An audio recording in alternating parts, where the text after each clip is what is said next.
McCrispy strips are now at McDonald's. Tender, juicy, and its own sauce. Would you look at that? Well, you can't see it, but trust me, it looks delicious. New McCrispy strips, now at McDonald's. Ba-da-ba-ba-ba.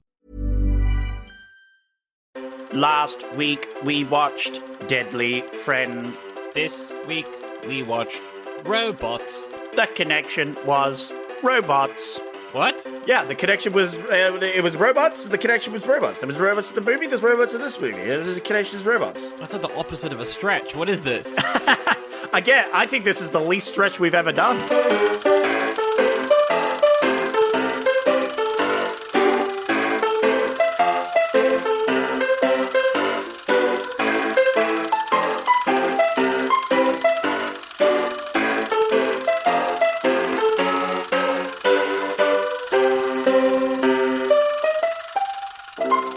Hello and welcome to Oldie but a Goodie. My name is Zach. I am joined by Sandro. Yo, what's up? And this week we are talking about the pinnacle of cinema. Ooh. The iconic movie that has defined our future, I really think. If you think about it, right? Okay. If you think about it.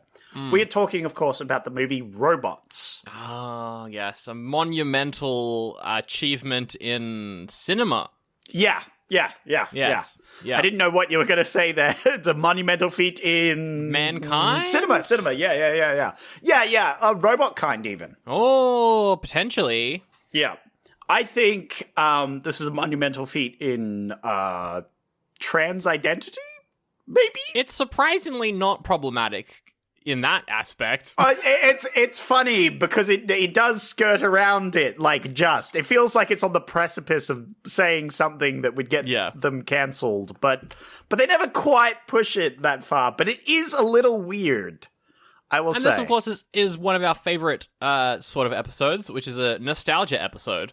Because I've watched this. I don't know how many times have you ever done that? You've ever gone back to a movie that you're like, I must have watched this 100 times. And then you watch it again and you're like, I must have watched this 100 times because I can remember everything. But then you're also not sure because you're like, I think I just watched it every single week for 6 months and then never watched it again.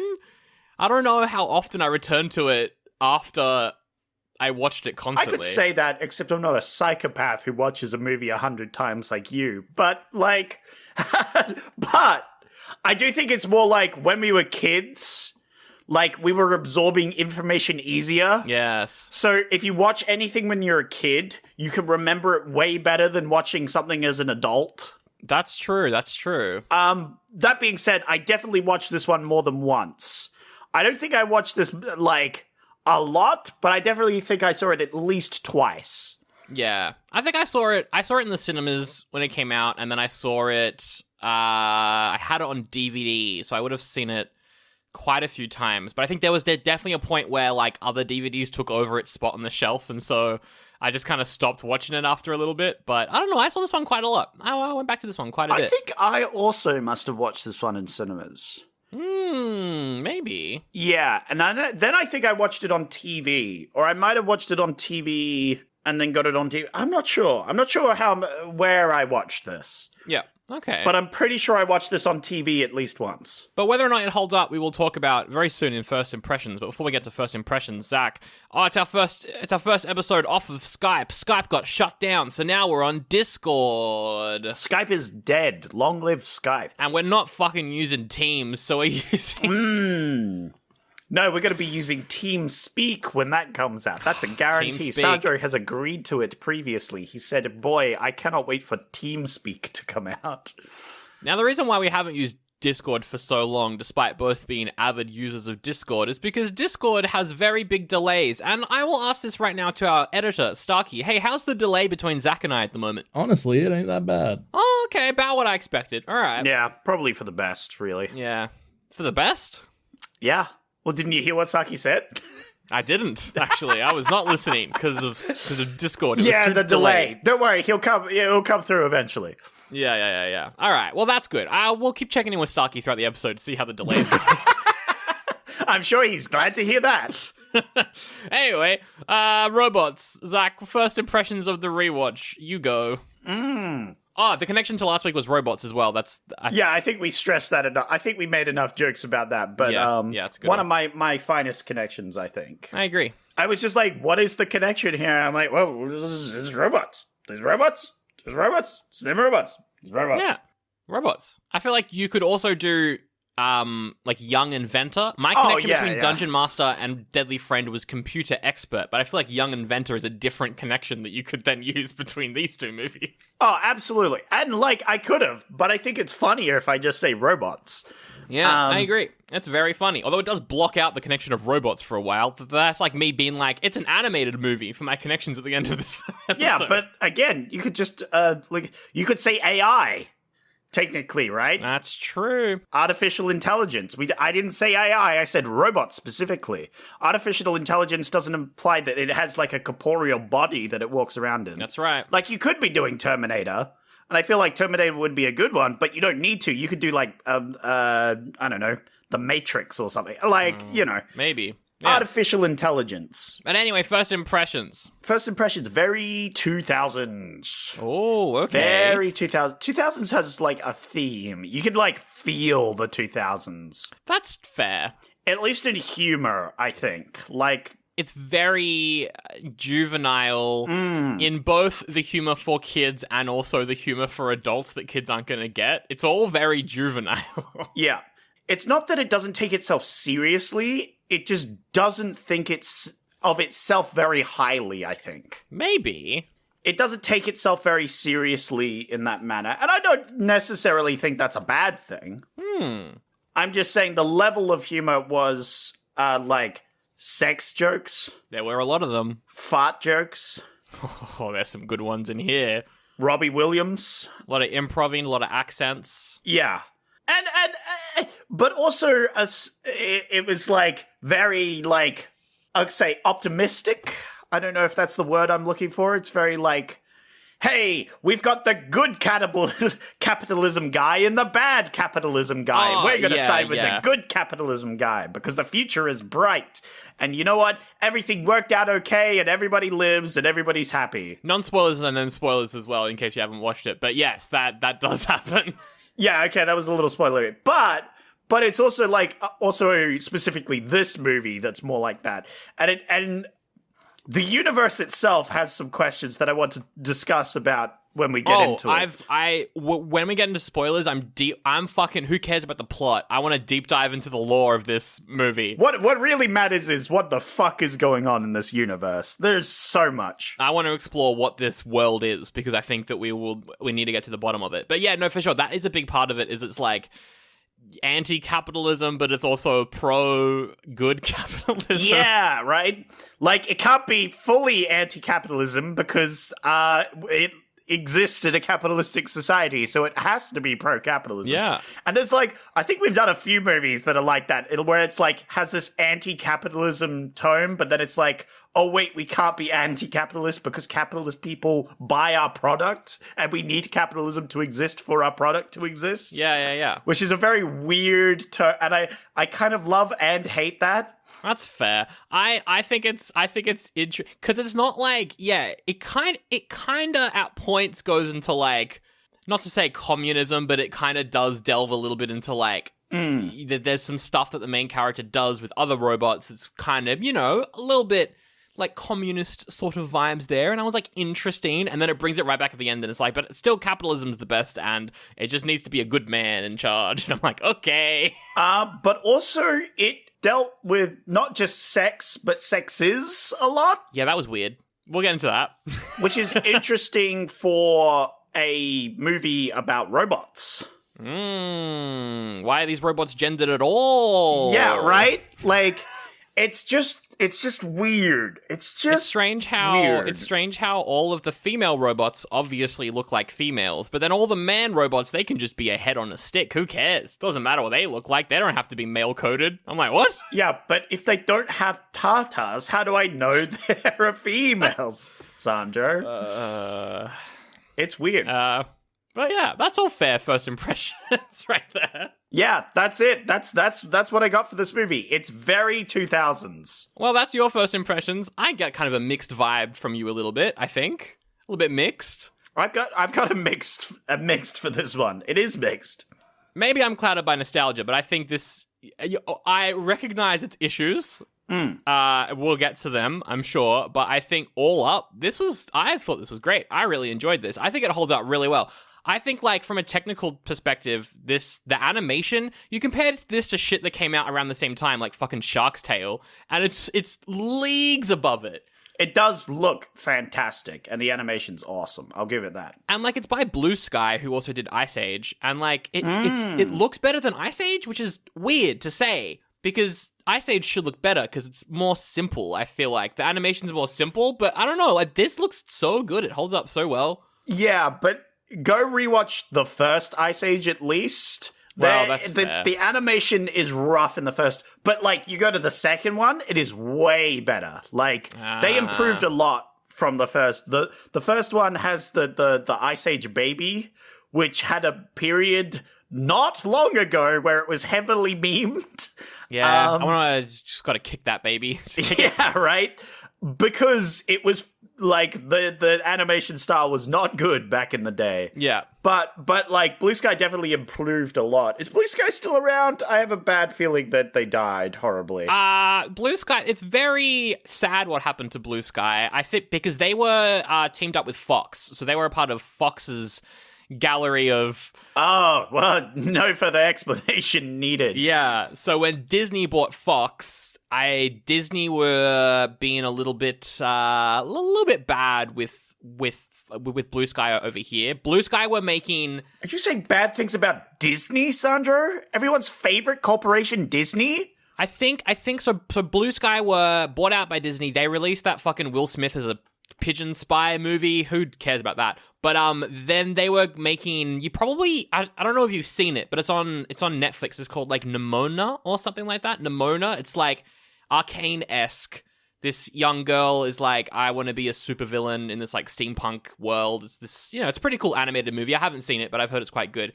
And that movie has a lot of, I think the main character's gay. There's a bunch of stuff in that movie that Disney was like, can't sell this overseas, so absolutely not. So Blue Sky were like, fuck you, we're closing and we're selling the movie to Netflix. Yeah. So they shut down.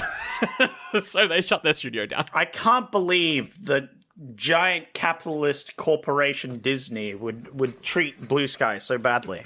What? Such a shame. But the problem is, though, Disney now have the rights to Ice Age.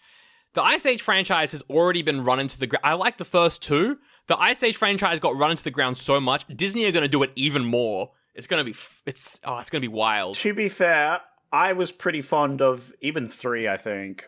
Ice Age 3. 3 was okay. 3 was the last one I saw. I don't think I saw from 4 onwards. Yeah, Ice Age 3 had they introduced the dinosaurs. And you know me, I'm a big dino head. Everybody loves the fucking ferret dude with the one eye. He's pretty sick. So, like, I think 3 was good, but yeah, they have run that into the ground repeatedly. They really did, and now Disney are going to do it even more. But no, I think the Blue Sky's great. Like, they did Horton Hears a Who. I fucking love that movie. Oh, that's a great one. They did Epic. Epic's really good. One of my favorites, they did the Peanuts movie, Charlie Brown Snoopy movie. Oh, yeah! That was really cute. I like that. Yeah. The remake of that was so good that they did. No surprise we don't have any more Peanuts movies, because fucking... It's all Blue Sky shut down because of the woke agenda. Because they want the fucking woke agenda killed Blue Sky. Yeah, the woke agenda killed this movie because it's all about trans icons. No. Wait, isn't that good? I'm so confused. But I think this movie is good. I've got definitely criticisms. Every female character and how they're portrayed, I think, is definitely a criticism. I disagree. There's one female character with a badonka-donk, and she's got a junk in the trunk. You know what I'm Jennifer saying? Coolidge is an icon in this movie. So fucking funny. But I think, stupid. like, Robin Williams can be a little bit racist at points with his accents. That's a little bit of a downer. There's definitely some weird stuff going on with, I think, the real bad guy of the movie that makes me a little bit uncomfortable watching it as an adult, because I'm like, what are they doing here? What are they making fun of here? I don't know. There's also, like, I feel like every action scene in this movie also is a chase scene. They do a lot of running around. Which was interesting, going back to it, because I remember really enjoying that. Except for the final fight, Sandra. Well, the final fight's very good. That's true. But yeah, overall I think it's good. Did you like the voice cast? Did you like the voices? I did. I definitely think it's not Robbie Williams' best performance. Robbie Williams? Robin? Robbie is the pop star that Americans Yeah, don't I know. who he is. I keep saying Robbie as like an affectionate nickname, but I shouldn't say that. Right. Because that's a different person. Yeah. And I get them confused. But I don't think it's his best performance. Because I'm a huge fan of him. I'm saying this from the heart. I don't think it's his best performance, but I still think he's quite good in this. He's very entertaining. I don't think it's as bad as Moscow on the Hudson, though. I disagree. I liked him better in Moscow and the Hudson, honestly. Oh, really? No. But he's still really good. I like the main character. I think he's done pretty well. Obi-Wan Kenobi, yeah? Yeah, a lot of the side characters are really good. Like, yeah. I think overall the voice cast is really good. I don't think I had a problem with any of them. That's fair.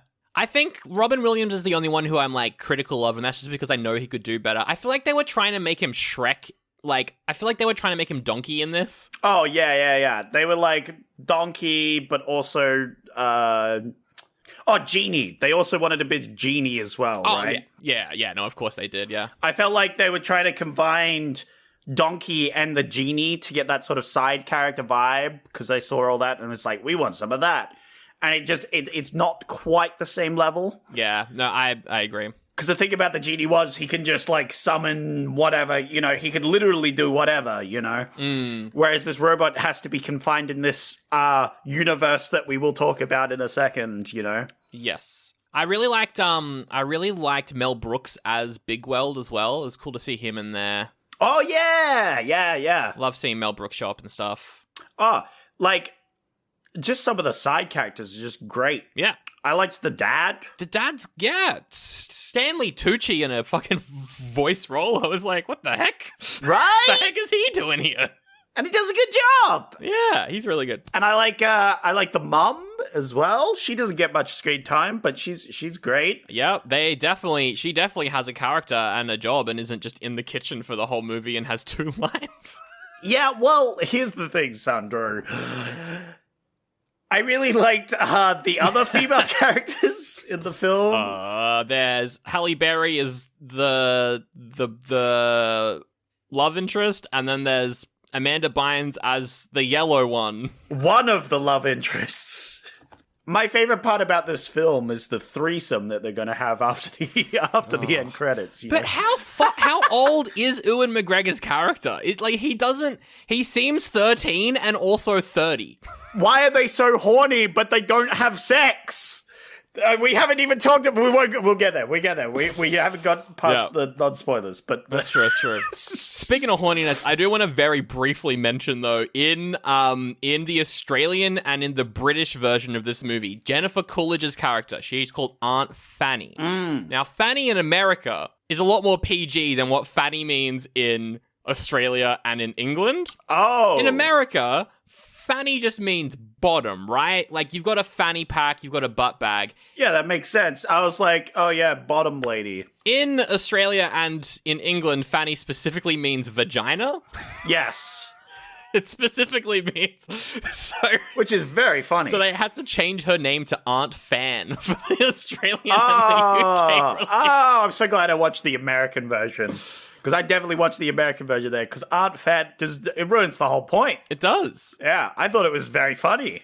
I was going, wow, they named that character that. That's crazy. They went all in on that, didn't they? Look at that. Yeah, it's a bit silly. It's a bit stupid. Yeah. Even the joke base is not that good. It's just like, yeah, she's named Aunt Huge Ass, right? Like, it's just a 2000s joke, that's for sure. It's wild. And the amount of fart jokes they pack in there. Though, to be fair, that one fart joke is still very funny to me. We'll get to it. I'm only a little bit, and by a little bit, I mean a lot, pissed that in a movie about purely robots, they still managed to squeeze in fart humor. Like, can't you come up with anything else, comedy writers in the 2000s? Come on. Yeah. No, Jesus Christ. Anyway, let's rate it, I guess. Let's rate it. And move on to some spoilers. I'm giving this a goodie. I think it holds up, mostly, and I had a fun time rewatching it. And I think it's good, so I'm just going to give it a goodie. But it's probably clouded by nostalgia, so big old asterisk after that. Anyway, what are you going to give it? Well, I'm not clouded by nostalgia in any way, shape, or form. I have zero nostalgia from this movie. In fact, I normally hate this movie. Because it's just bad, and I hate it. But I'm going to rate it a goodie, actually. Okay. Because I had a fun time. No, I enjoyed watching this film.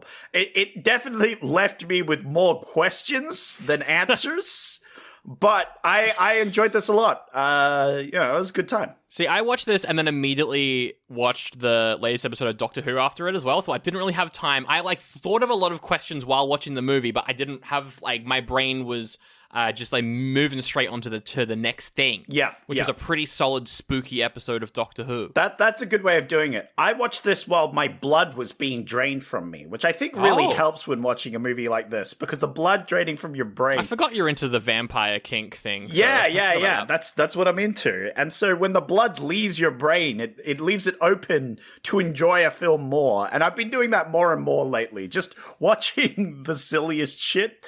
And being high off the fact that I have lost blood. Yeah. So it's a pretty good time. I highly recommend it. Hell yeah. All right, 2 goodies for robots. One, if you're...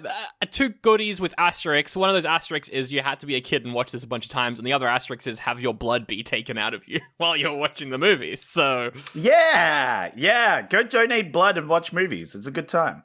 This movie is very similar to Dune as well. I just want to mention that. Elaborate. I feel like Rodney Copperbottom has some Paul moments. I won't elaborate. I will not elaborate on this. That's fair. You know what? I agree. It's interesting as well. The reception to this was kind of mixed when it came out. It's got 64% on Rotten Tomatoes from the critics, but 54% from the audience, so it's actually not a fresh movie. And it's interesting because they never made a sequel. They always kind of wanted to, but I think they were too busy doing Ice Age. Yeah, just too busy doing other things, mostly Ice Age, yeah. Yeah, mostly Ice Age and Rio, I think, were their 2 big franchises, so... Oh, yeah. Yeah. But anyway, let's do some taglines. Give them a thumb up or a thumb down. It's a kid's movie, so I'll do it in a kid movie voice. How about that? You can shine no matter what you're made of. I'll give this a thumbs up. Okay. This has a bit of double meaning. I don't think it's that deep, but it's like shine, but like no matter what you're made of, but like shining could mean, being good at something. It could mean that you see dead people in a hotel shining. Exactly. Could also be that. Exactly. Yeah. That's that Ewan McGregor connection. But also made of whatever, and they're robots, so they're made of things, and they could be rusty, but they could shine. Next tagline. The biggest comedy ever assembled. Ooh, we clutched it at the end there. That was almost a big fat downy, but I'll give it like a shaky down vote. Right. Because at least they clutched up at the end there. It's like ever assembled, right? They got their little robot pun in. Because you could say other movies weren't assembled. Yes. Yeah, for sure. Although nowadays movies are definitely put on an assembly line, I'll tell you that much. Fucking new popular movie. What the fuck is that? I'll give that just a middle shaky thumb because I think it clutched up at the end. How about this one? Repair for adventure. Thumbs up. Yeah, that made me laugh. fair. That was stupid. I love it. And the final tagline is riveting in IMAX. Why is that on IMDb? Hell yeah! Because that's the best one, Sandro. Thumbs up. Man, these had some banger taglines. This is what I want. So funny. Stupid puns in your taglines. Hell yeah, dude. Oh, I didn't even realize this. This movie is co-written by the guy who wrote Splash, the fucking movie about the mermaid, and his name is Babalu Mandel, and I like his name. And he co-wrote this. Yeah, it's pretty good. He went on to write the Tooth Fairy movie after this. Oh! Hell yeah. One of the greatest movies in cinema? Hell yeah. Oh, I could have had that as a connection. You fool! Oh, damn. We missed out on seeing The Rock. Again. God damn it. I mean, he's had enough limelight in our episodes, so we can take a break from him. True. Well, howdy there, it's me, Selly McSeller. I'm an American, and this is another ad for patreon.com/OldieBuddyGoodiePod, where you can get bonus episodes from Sandro and Zach, who you must like them because you're listening to their voices on the podcast right now. Well, if you want even more podcasts, they're doing a whole series on the X-Men movies over at Patreon. They just reviewed the third one, The Last Stand. Here's a clip. I did make some bold claims last time that I'd be coming into this episode being like, I love this movie, it was great, I had no qualms, best movie of all time. I feel like you haven't watched this one in a while. So I have not. You've seen all of that. I was like, I don't think this is the movie you remember it as. Yeah, look, I haven't looked it in the eyes of someone who has seen a lot of movies now. Like, I have wizened to the world since I've seen this. Well, the movie may be called The Last Stand, but I'll tell you what, it's called the first bad X-Men movie.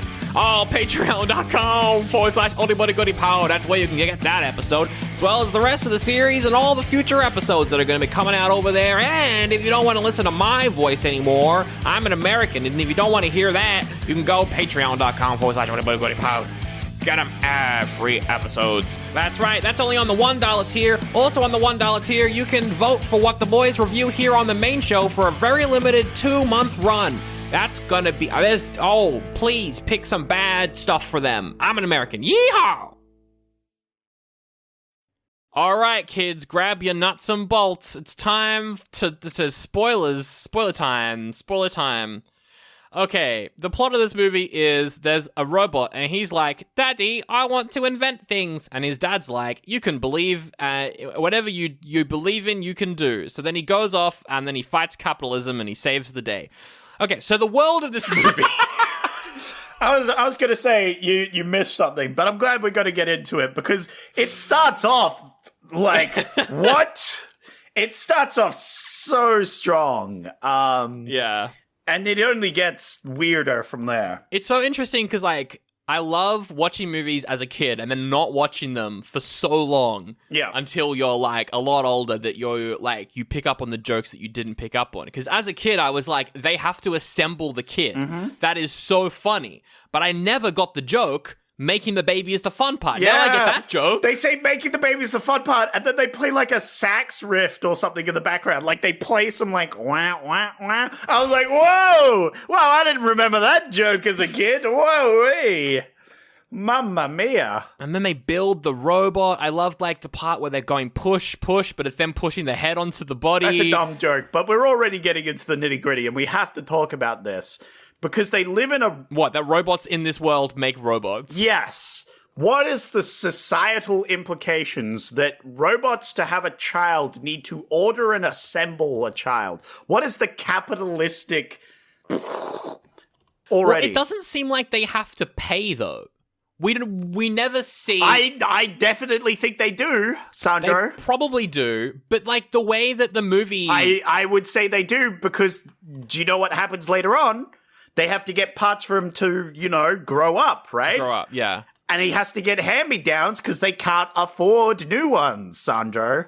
So that would imply that all parts are bought. That's fair. And it doesn't seem to be a robot government in this world. So I was going to be maybe do they apply for a kid and then the government sends them a starter pack and then from that point onwards you have to buy parts. But there's no robot government, though. That could be reasonable. You know what? It could be, actually. It could be. I think, first off, there is definitely a robot government because, and I'll put this out here, they live in a small town and their final little dance off, their little announcements thing is done in front of a town hall, which would imply a robot government. Oh, fair point. We never see any of this robot government, but I think it might be it's an interesting one, with a capitalist robot society of some description, the companies own everything. I'm not sure. Yeah, from the context of the movie, it seems like this is entirely a capitalist world. But that's true. At Town Hall, maybe. We do not see any presence of the government. So my thought is that it's a, like, company-run society where it's a bit like the Banana Republic. Yeah, for sure. And it's interesting because we don't... So we know that robots build other robots. So if you want a child, you have to build that robot. But Rodney invents a robot. Yes. Called... What's it called? It's called the Wonderbot, and he builds it to, like, help his dad in his... Yes. Dishwashing job. Now...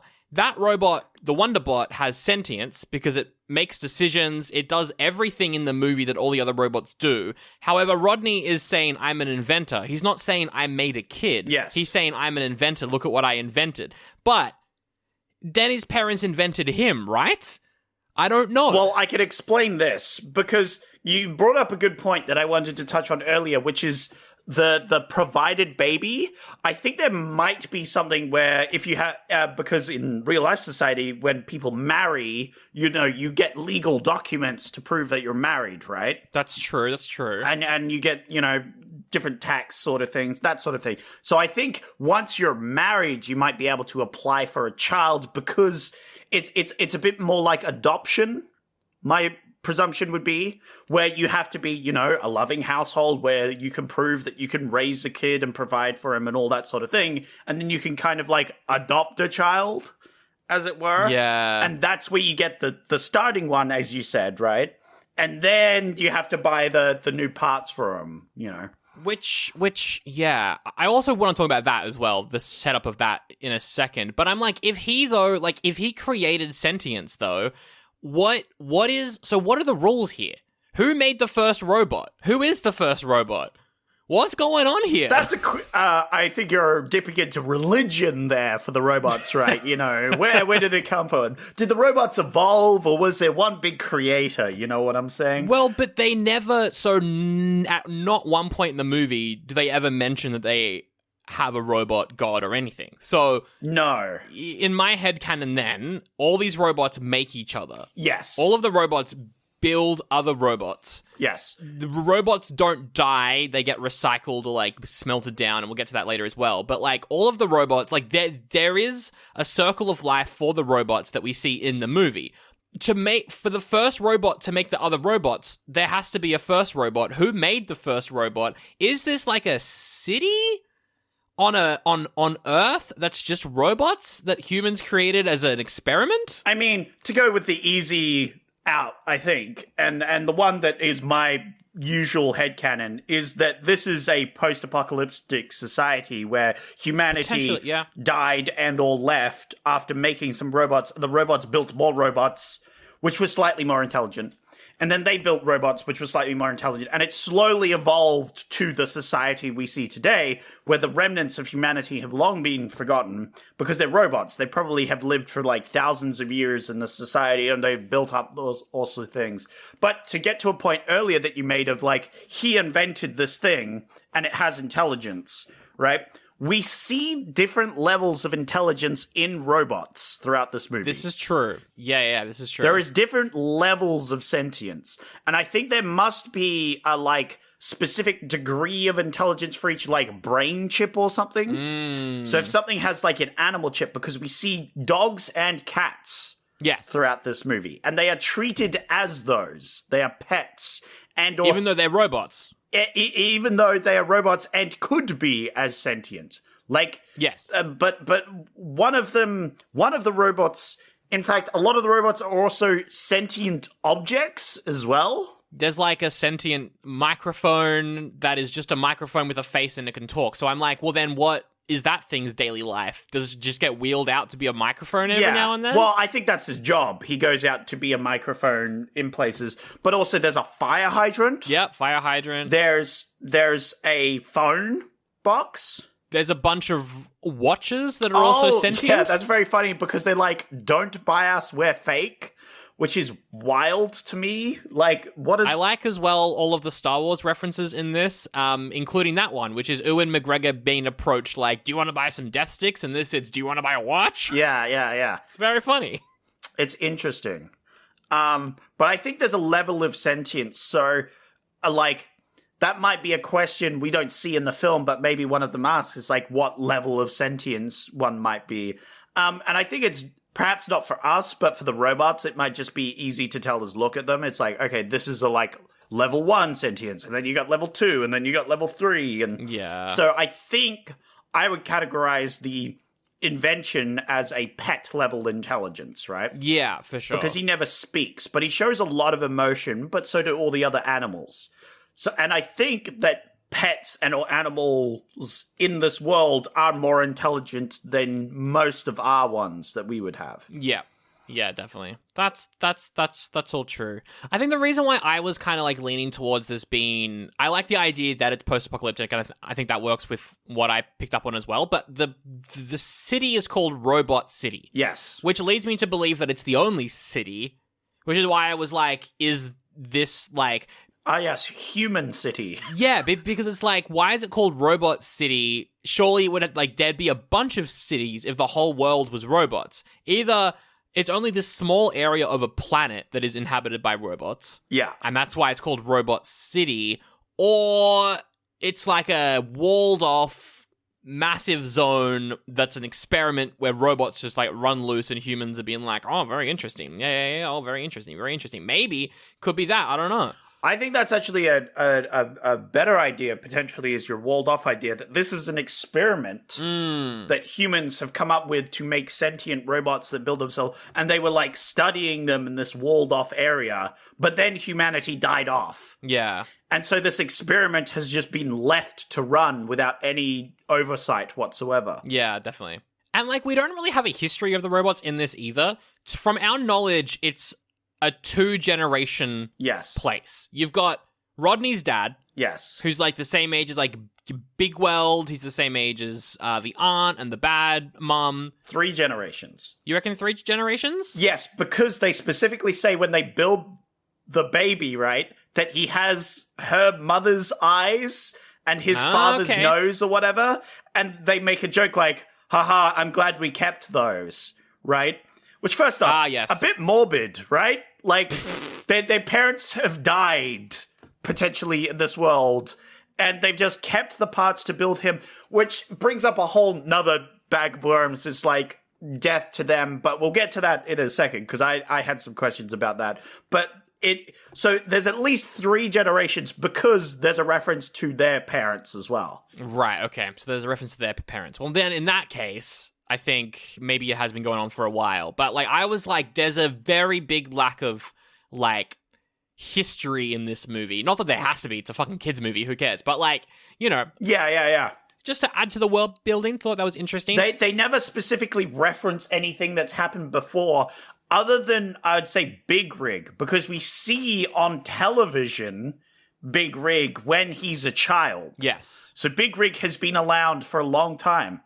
80 years? 100 years? 200 years? It's never explained. We don't know. He's the robot Jesus? No, Rodney's robot. I don't know. Yeah. No, but it's implied that he also, like, built the city almost, right? Like, oh, yeah, it is. He's a big funder of the city. So I'm presuming he's been around for at least 200 plus years. I'm thinking around the 500 years plus. And it makes sense that he built this city as well, because, I mean, just the way that you get into the city is like a fucking roller coaster, and that makes sense because, you know, Mel Brooks is, like, he's always like, I love my dominoes, I like making big, silly things and having fun, so he probably did build the whole city. That brings up my next point, which is mortality in this world, right? Oh, yes. Okay, yes. Because they're robots. Yes. They don't feel pain. At least no. Some of the time. Robbie Williams' robot feels pain often. So I'm pretty sure they can feel pain, but they have no OSHA over there, right? There's no safety standards because they're robots and they can just rebuild them. Like, if you get, like, hit by a giant hammer and get smashed into 100 pieces, you can just be rebuilt and you'll be fine. Yes. You might also be dead, but you can just be rebuilt and you're fine. So they live in a society where they don't have to worry about anything being dangerous whatsoever, Because Well, they do, though, because if a part breaks, they have to pay to fix it. not necessarily. I mean, in the Well, it depends how good you are at, like, putting together robots, I guess. yeah, I mean, we'll get to that sort of plot line. But, like, in theory, you could just be rebuilt and you could just get new parts and other things. It's not that they don't care about it, because obviously they can die. Like, if they go in an incinerator or whatever, they're dead, right? They fear that. Yeah. But they're also less fearful of just dangerous things in general. I think there is no OSHA. Yes. But they still have, like, I'm not going to jump into a chainsaw, right? Like, they more rely on the fact that they are scared of being hurt and other things rather than actual laws and rules to govern their society to make it safer, because you can accidentally break yourself and then just fix it. That's true, yeah, for sure. But it is interesting that our main character is the only... I would say he's not even an inventor. I'm going to say it. He's not an inventor. You don't think he's an inventor? He wants to be an inventor. He's a doctor. He's a doctor / veterinarian. You know what? Yeah, because all he really does, like his big invention is the Wonderbot, which is he made an animal. Yeah, he just kind of made an animal / mini person thing. And then everything else he does in the movie, which I quite liked, that like led into like the communist, I guess, side of things, which was like, he fixes all of the robots because fuck capitalism. Yeah, right. Fuck paying for it. If we can all fix each other, let's just fix each other, which I thought was good. A lot of sex jokes in those scenes, obviously, but it's good stuff. Oh my god, why is sex in this movie? Why are the robots sexed? I don't know. They don't do it, but they love talking about it. But they're all super horny. Why are they so horny? Are they programmed to be horny? Well, that makes me think that they're made by humans then. Yeah, maybe. exactly. That leads me to think that, like, in this experiment, they were like, haha, wouldn't it be funny if we made all the robots super fucking horny? Because also, why else would they have genders as well if they weren't made by humans? It doesn't make any fucking sense. It's just really dumb. And they're like subconscious about being sexual as well. They like to wear clothes, or at least seem like they're wearing clothes. Yes, they do. Like, if they take off their like breastplate or whatever, they're like parts. They feel naked. We see multiple scenes where robots get stripped of parts and they feel shame. Yes. Because their quote-unquote clothing has been taken from them.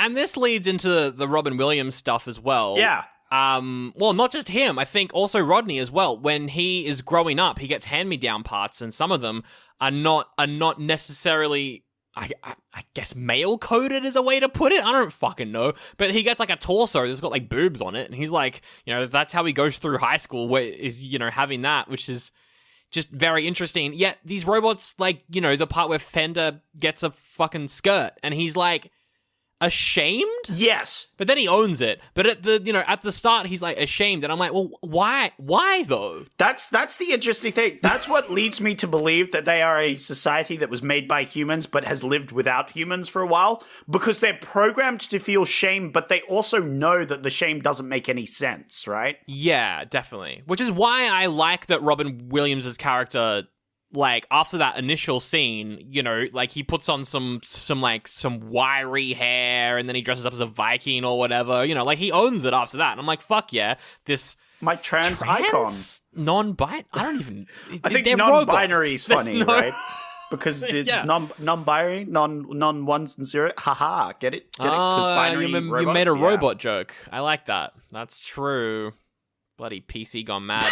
Literally, because they're robots. Oh shit. Anyway, dear. No, they have to have been invented by humans because they have so many like human like things, societal things that wouldn't exist if they weren't made by humans. If these were just robots, like, if this was just a world of robots, they wouldn't have any of this. I don't think, anyway. Yeah. And I hate to bring this up now, but it's similar to the Cars movie. It is. And how the Cars universe has, and I hate to bring Cars into this. They're very similar.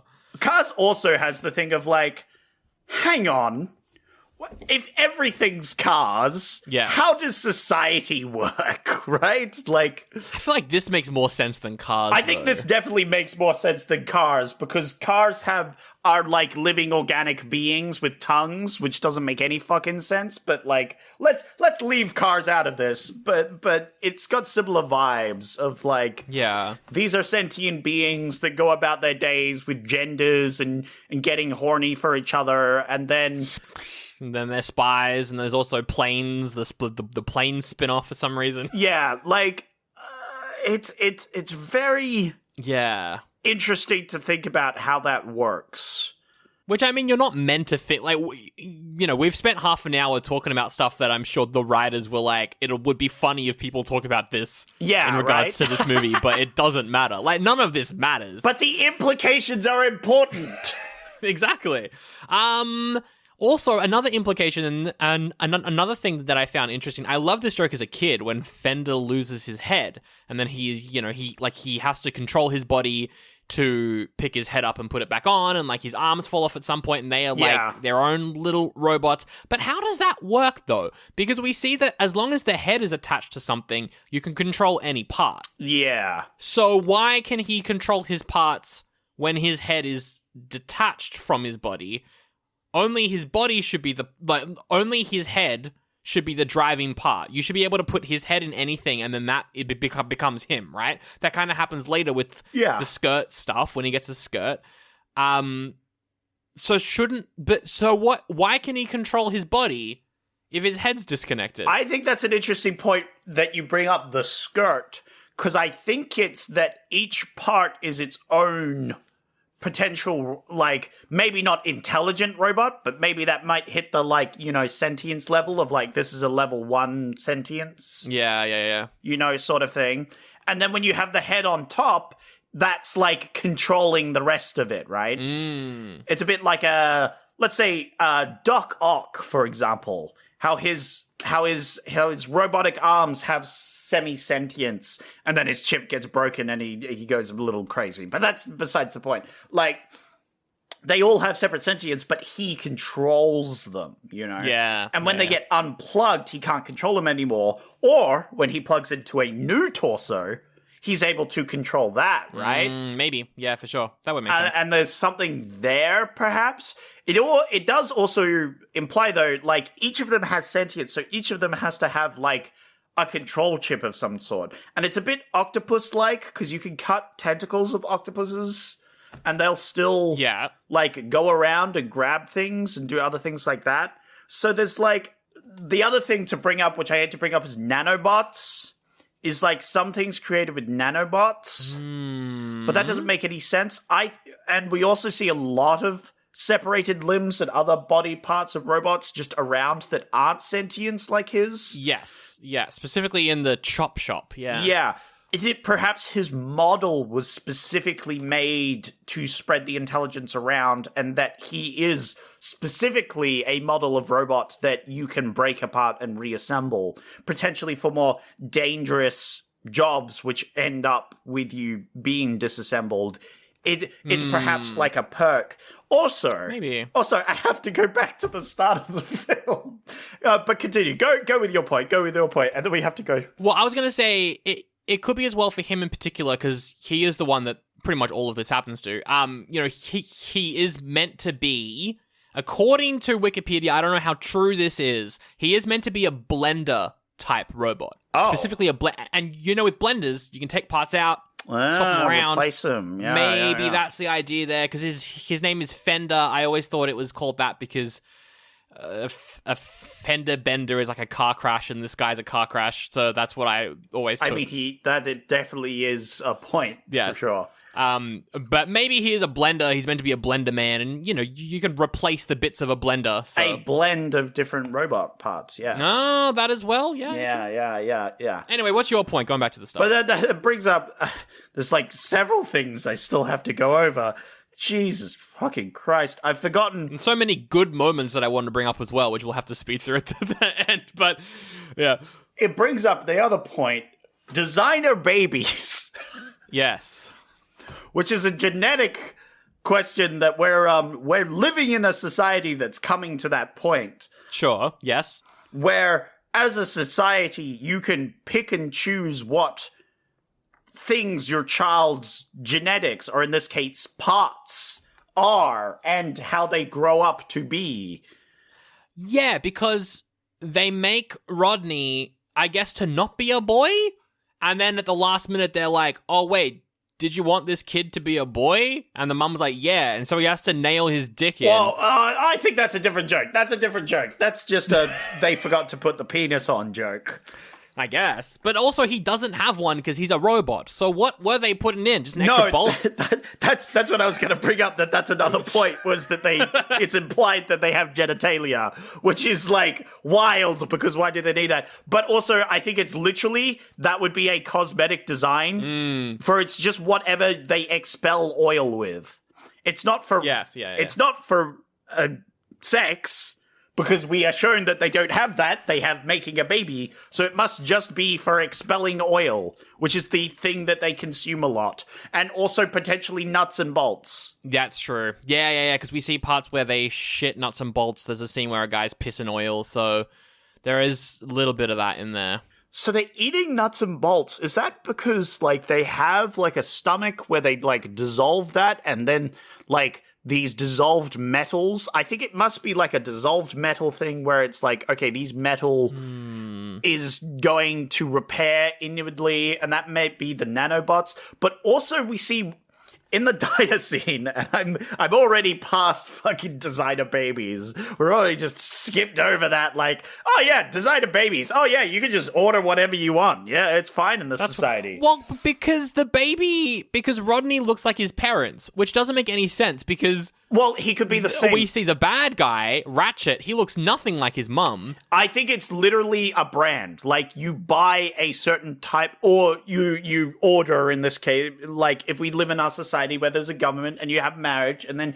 you have to adopt a child to get a child. But, like, you choose the brand of child. But you choose the brand that you are, it seems like, is kind of the norm. Well, not necessarily the norm, but that's what they do, is they do that. Well, it's literally just because they want him to look like them, I think. Maybe. But you don't actually have to. You can be like, I want this brand, actually, which is back to the designer baby part of, like, people can pick and choose what they want as a child, as a baby from the government. It's all very confusing when you think about this as a real world. Doesn't really add up at all. Yeah. To be honest. Are you saying this animated film about living and breathing robots that have not sex is unrealistic? Yet they're also why is Mel Brooks attracted to Jennifer Coolidge's butt? That doesn't make any sense. Because it's hot as fuck. What the fuck? But I think with them eating nuts and bolts, maybe those nuts and bolts are radioactive. And because they don't... Whoa. They don't... Like, the nuts and bolts don't dissolve, because when in that one scene where Fender shits himself, nuts and bolts come out. So they're not dissolving inside of the robots, which is why I think these nuts and bolts are radioactive, and they're passing through them as like an energy sort of thing. Wow. Because they That's sleep one as theory. well. That's one theory. I would argue that, first off, sleeping could be like they need to power down and recharge. Yeah. Yeah. Like in the movie we last watched, Deadly Friends, when the AI robot jacks into the wall and has an orgasm, right? Yes, he does. Yep.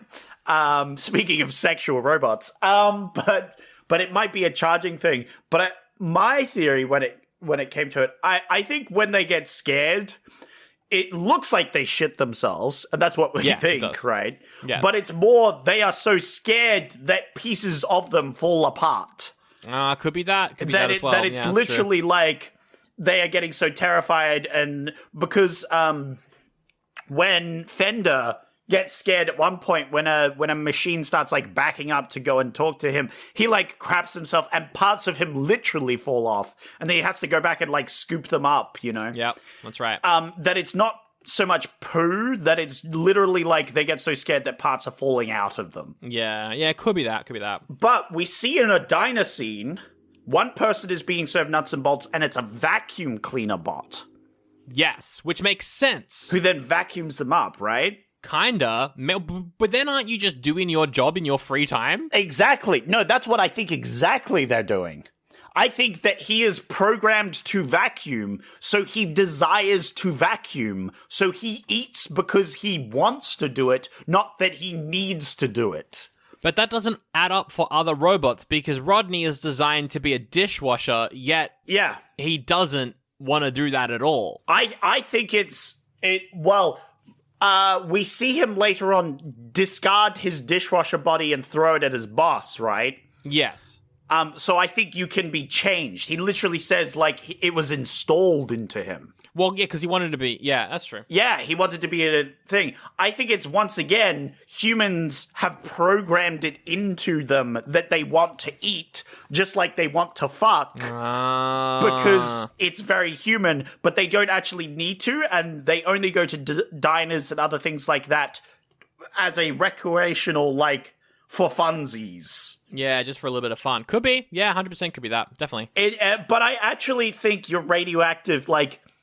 I think they definitely... Because they consume oil, right? Kinda. They pour it on themselves. Sometimes they drink it and then they have, like, an energy boost. So maybe they do... Well, maybe it is just, like, they are oiling their insides because they're getting a bit rusty, and the energy boost is they can just move faster because they're not so rusty anymore. Yeah. Oh, my God. Okay, so there's more stuff to talk about here as well, which is this movie is essentially about classism, which I love. Yeah! So we've got Ratchet. He's voiced by Greg Kinnear. He's the big bad guy. I like how he's designed like a shark because he's the bad man. Very sleek, very shiny, very new. I love the design of all of the robots, but I really like the design of his. I like the scene where he like introduces, because he's basically like, we're gonna stop selling spare parts and we're going to make everyone buy new upgrades to look like me. Yes. And he has the tagline, to the sound of Eye of the Tiger, which is fucking sick. He's like, why be you when you can be new? I'm like, oh, this is good commentary. I give that tagline a thumbs up. It honestly feels more relevant today. Yeah. Than it probably did. I don't know. Maybe it's always been relevant. Who knows? It's one of those evergreen things because capitalism. I think capitalism is just, it's always the same. It's like, buy, you know? Don't repair what you have, buy new stuff. So they discontinue any spare parts, which means that if you're a poor robot and you break something, like what we see with Rodney's dad, he might die because they need a spare part, but they can't buy one, so they got to go through like illegal methods to get this. That's what Rodney starts to do. He starts to illegally repair broken robots, becomes a whole thing. He becomes the Paul. Whoa, illegally is a strong word. Well, it's illegal because... Is it? Is it illegal?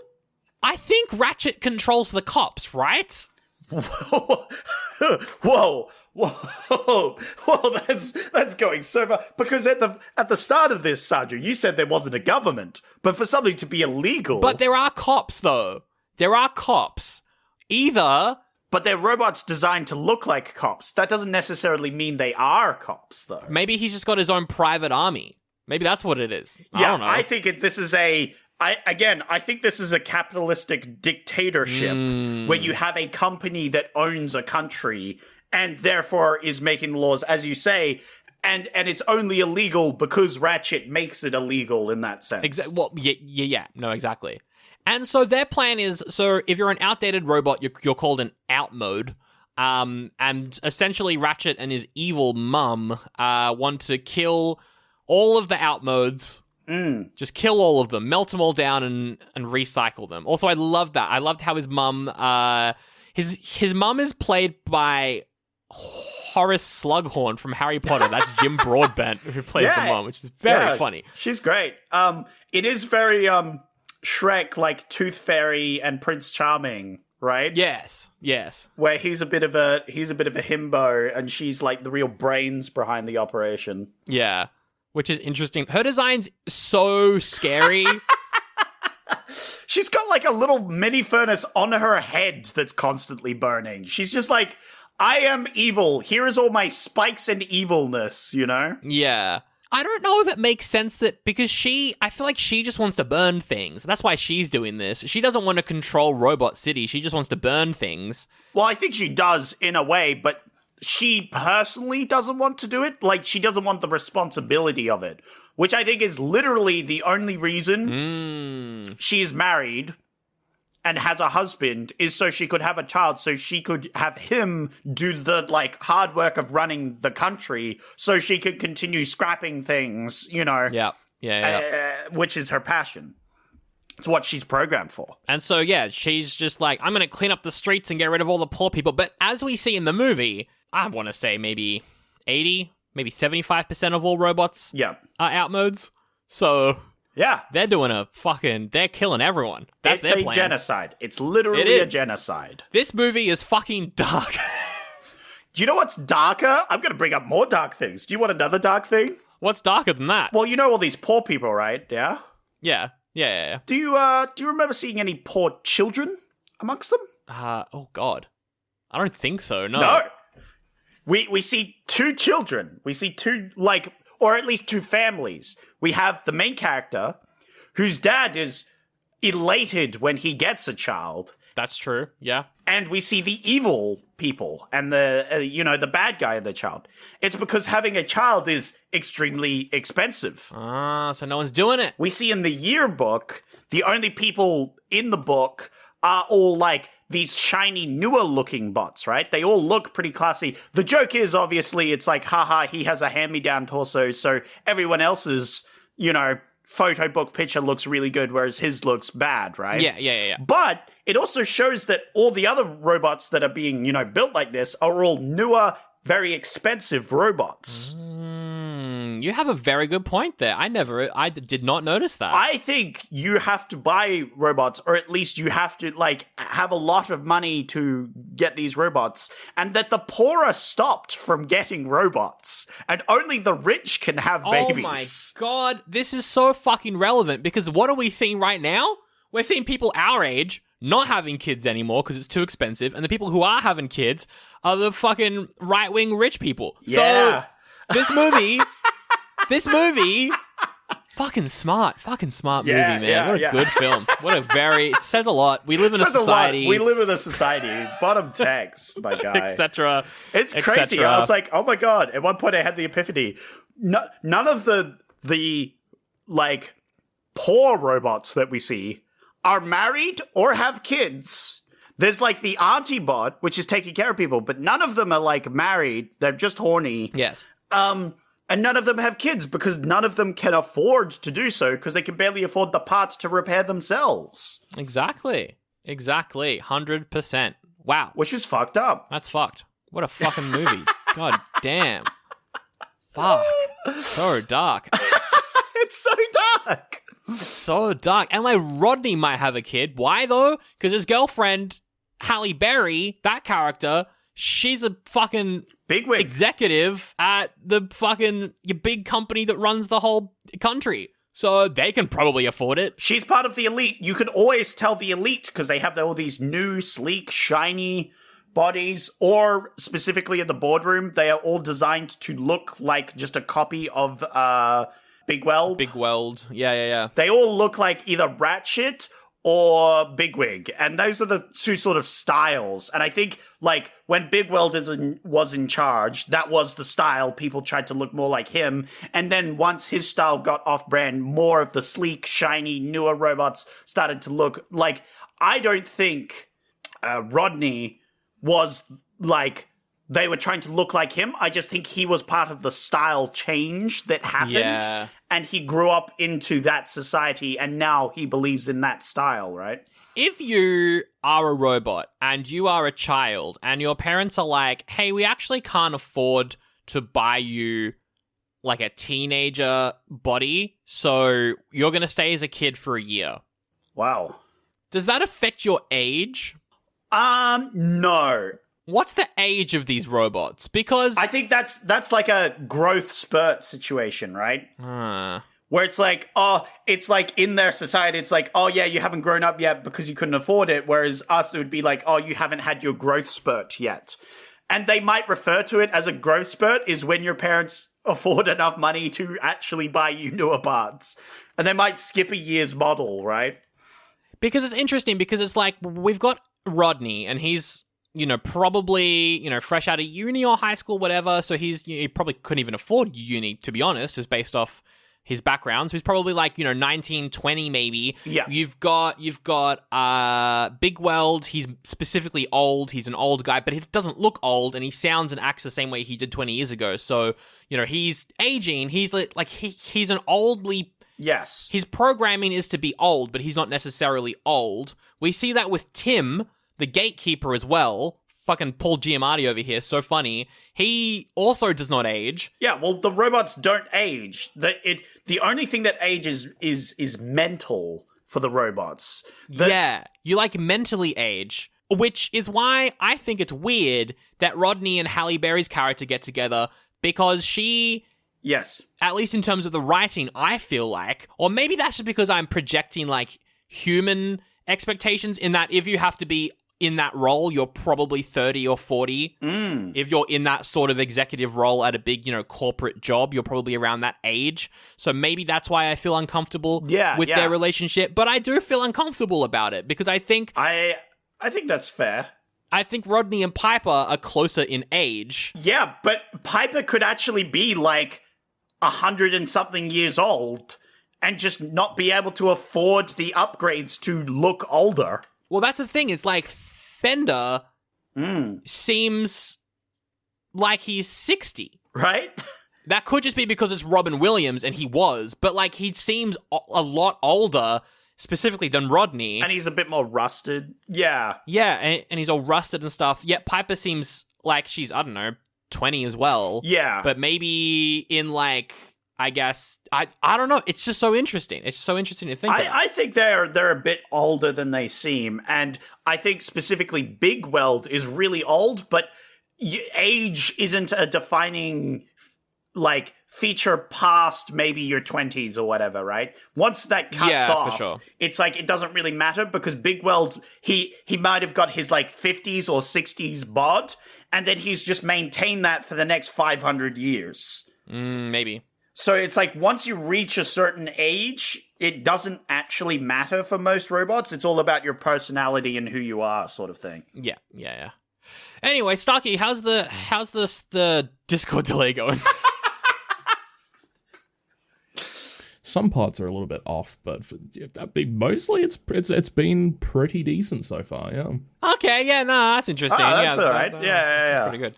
All right. What else is there to talk about? I've got a bunch of like movie moments that I wanted to talk about very quickly. We see the Tin Man in this from Wizard of Oz. Not just him, but Toto's in it as well. What's going on there? Why is he in this? It's a movie reference, Sandra. Yeah, but in the context of the movie, though, they also do have a lot of human, like real world human songs in this, which does make me think, okay, so it probably is post-apocalyptic. Yeah, right? It just leads into the fact that they were made by humans, and humans just, like, put in things as jokes. The whole thing that they are horny is just, like, one intern's like, haha, wouldn't it be funny if we just programmed all the robots to be fucking horny? This is so stupid. Like Darth Vader's in this? What's going on there? They do have that's a voice box. That's like, that's my GPS has a Darth Vader voice box. That makes sense to me, right? That makes sense to me more than the Tin Man actually existing. Is that they just have a voice box that was just like, hey, do you want this famous voice actor that did like this one voice? You could have that as your voice. Get that as a voice, right? Oh my god, that'd be crazy. You could have fads of voices where like a famous singer gets really popular, and so people go out to buy copies of their voice. And then you have like the scam sellers, which are like, you could get this voice, but it's actually not that close to his voice, and you have like a shitty voice module. That's so dark. I love it. Yeah, it's a capitalist society, baby. Yeah, that's right. Okay, so there's a joke where Ewan McGregor and so Rodney and Fender are in Aunt Fan's house, and they're making farts with their armpits, which doesn't make any sense because they're robots. Yeah. Are they using oil? I don't know. Yeah, it doesn't make any sense. It's so weird. But they're making arm farts, and then Piper chimes in and is like, this is how you do it. And then she does a fart. And then one of the other ones, the vacuum cleaner guy, I think, I don't know, but he's like, hey, this is how you do a fart. And then Aunt Fanny's like, what the fuck are you kids doing? This is how you do a fart. And then she actually farts. And then she farts so much at that the city goes into fucking red alert. And then you've got the light bulb guy fucking dies. You've got the lamppost on the side of the street just falls over, just fucking chokes, and then the morning after there's the outline around. He's fucking dead. And then there's a line, we were using our arms. Woo! What a great scene. What a very funny scene. What an amazing scene. I like how he died. Yeah. But it implies that they have gas, so they must have a digestive tract. Or she specifically can pass gas because she has a giant badonkadonk, which presumably, like it's shown that it's a trunk. You could store things in it, right? I always thought it was like a big washing machine. Well, we see, she comes over later, and then, she's like, all the people wanted to come and see you. Here they are, and she opens up her ass, and they all come out, which the implications are wild. But anyway, they were all, in her trunk. So I think the passing of gas must be that she had, food in it, or, was storing it, oil and other things, and so there was a gas buildup, and so she could expel it, right? Yeah, potentially. It doesn't make any sense that the fucking lamppost guy died, though. That means that they breathe. They don't fucking breathe. These robots don't breathe. They're robots. No, not necessarily, but I don't think they breathe, but they all have noses, right? And they do have designs for noses, It's specifically pointed out that they have noses because Fender gets a second nose off another robot at some point, and it's pointed out. So I think they have noses to detect odors, which makes sense, right? Yeah. Because it's I'm detecting a gas leak. That's bad. We should fix the gas or something like that, right? Yeah. That's a good example of you need a nose to detect smells because the smells could mean something bad. So they don't breathe, but they still have ways of detecting. And for some reason, this lamppost just had a really high level of detection or something. I guess. And then just dies. Maybe he just glitched out and perhaps he just collapsed and then got run over and that's why he died. Maybe. Which probably makes more sense because he falls on a road. That's possible. There weren't any tire marks, though, but, could be. Yeah. Well, Who knows? There's a joke where Robin Williams sings a parody of Singing in the Rain, which is Singing in the Oil, which I love. Potentially also why I love the movie Singing in the Rain and why I watched it so much as a kid was because it was referenced in this as well. Maybe. Who knows? So but that's a fun scene, but we get a full parody. I love the Dominoes scene. That's one of my favorite scenes in the whole movie. What the fuck was that? It doesn't make any sense because they walk into. It doesn't make any sense. They walk into Big Weld's house and they're looking around and then oh my god, it's all his original designs. Where is he? Oh look, it's like a Domino's. Here's a line of Domino's. I'm gonna push him over. It's just like the TV show. And then that starts a whole chain reaction where it turns into a tidal wave of Domino's as massive fucking. You would have seen all of that laid out. Because we then, at the end of the Domino's scene, we zoom out to a bird's eye view of Big Weld's house. It's just a fucking sea of dominoes. It's just a sea, and you would have seen that. You would have seen that, though. You would have seen all of the dominoes, though. Yeah. Well, it is shown that it's dark initially, so maybe it was just in the dark, the reason they don't see it. The question is, where were these dominoes, and how did they get caught up in, a tidal wave of It doesn't show any perspective shot to show you inside the house because it doesn't make any sense that they're surfing and flooding around on dominoes, right? But also leads me to believe that he is 500 years old because he semi-retires and then just goes, I think he spent literally those he's been retired for maybe 20, 30 years and he spent that whole time setting up these dominoes so he could go and surf on them. Quite possibly. I wouldn't put it past him. Also, he maybe has invented a pocket dimension because I think we do kind of see, we see the entrance to his place at least, and the design does not add up to all of the dominoes, so... Well, I think it might be a house that was designed like him. Oh, maybe. So the top where they entered was just a head, and then it's a big, giant, round tummy below, and we don't see that, but that's where all this, domino surfing happens. Potentially. But yeah, that's one of those scenes that, like, I loved as a kid because I'm like, oh, fuck yeah, movement and sound and colors. I love this. Whereas now I'm like, that was weird, but I still liked it. But also, that doesn't make any sense. Writers were like, hey, let's have him surfing on dominoes. Also, like, where the fuck did all these dominoes come from? Where'd they come from? Fuck? Why is he surfing on them? I think he's literally went a little bit insane. And, like, he spent the whole time setting up these dominoes, and then he hears them going off. He grabs his surfboard, and like, this tidal wave of dominoes comes in, and he's just surfing around. And maybe that's what's been happening. Like, Ratchet or whatever. Whatever the bad guy's name is. But, like, yeah, Ratchet is, like, just sending him dominoes repeatedly, and he's just gone obsessed over these dominoes and just spent the entire time setting up these dominoes. And then they got knocked over, and then he was like, yeah! And then they were like, oh, we need you to come back, and, yeah. And the only other thing I wanted to mention was just a great quote. One of my favorite quotes of the movie. Stanley Tucci's character loves playing the saxophone, so at the end of the movie, he grabs a saxophone and he starts playing it badly. And we get a great line from Robin Williams where he's like, I like it. It's a fusion of jazz and funk. It's called junk. And I love that quote.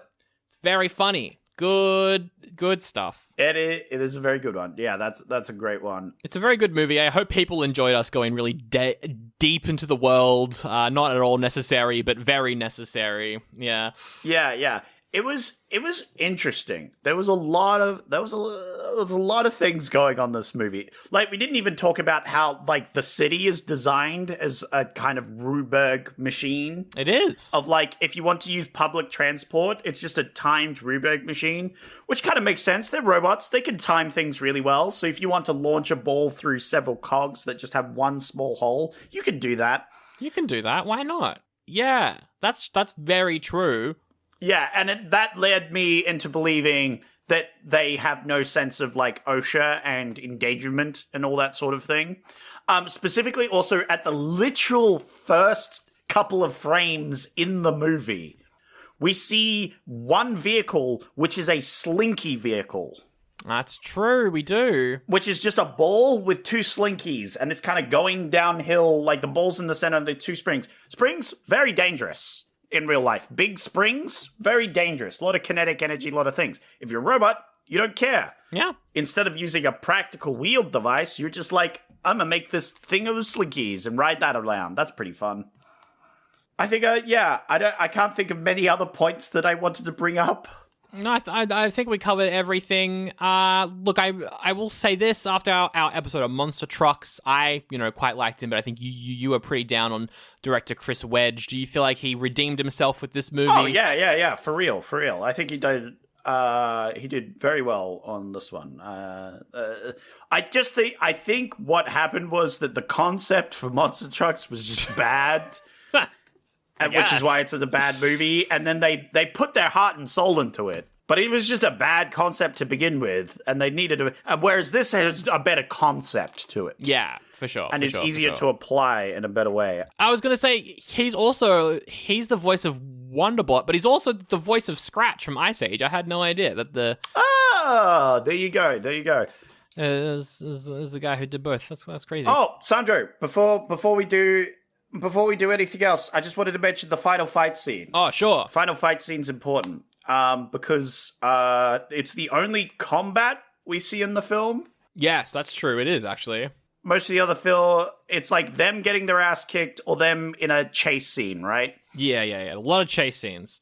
A lot of roller coaster sequences. Yeah. Which are pretty fun. I liked them. I liked them a lot. Yeah, they're great. I loved them as a kid as well. Yeah, but especially their, like, public transport system of, like, marbles down a chute.